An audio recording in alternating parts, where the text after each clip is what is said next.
అమ్మాయి వెళ్ళి వంట చేయిపో, అబ్బాయి వచ్చే టైం అయింది, వంట చేయాలి కదా, వెళ్ళు. అదేంటి అత్తయ్య గారు నన్ను వంట చేయమంటారు? నాకు వంట రాదని తెలుసు కదా మీకు. ఇంకెప్పుడు అలాగే ఉంటావా? నేర్చుకోవా? పెళ్ళైనప్పుడే చెప్పాను కదా అత్తయ్య గారు నాకు వంట రాదని. ఈ రోజు వెళ్ళు చేయిపో, నేను చెప్తాను, నువ్వు చేస్తా ఉండు, వెళ్ళు. ఏంటమ్మా ప్రతిరోజు మీ ఇద్దరు గోలా?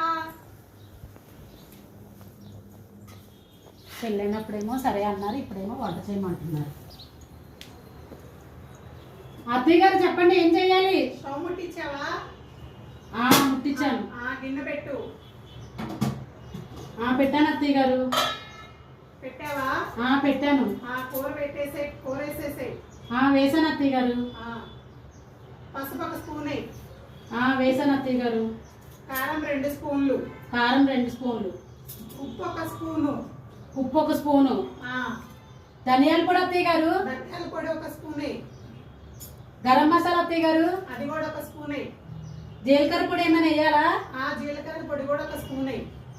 మసాలా ఇంకా స్పెషల్ మసాలా ఏమైనా వేయమంటారా? ఇంకేం వద్దులే, చాలు. తిప్పేసి కూర వండేసే. ఇంకా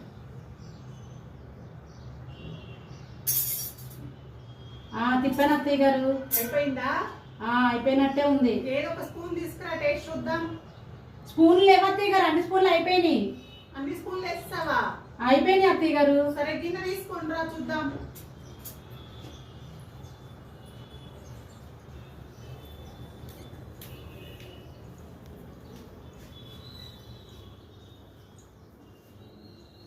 ఏంటిది కూర?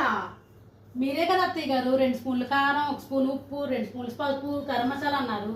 అన్ని స్పూన్లు వేశాను. నేను అవి వేయమన్నాను, స్పూన్లు ఇందులో వేయమని చెప్పలేదు. మీరు చెప్పినట్టే నేను చేసినా కూడా నన్ను అంటారు ఏంటబ్బా? ఇప్పుడు అబ్బాయి వచ్చి ఏం తింటాడు? ఇది కూర. నేను ముందే చెప్పాను కదా అత్తయ్య గారు నాకు రాదని. మీరే చేయమన్నారు, మీరు చెప్పినట్టే చేశాను. వెళ్ళమ్మా, వెళ్ళు. చేసిన బాధ చెప్పిన బాధే.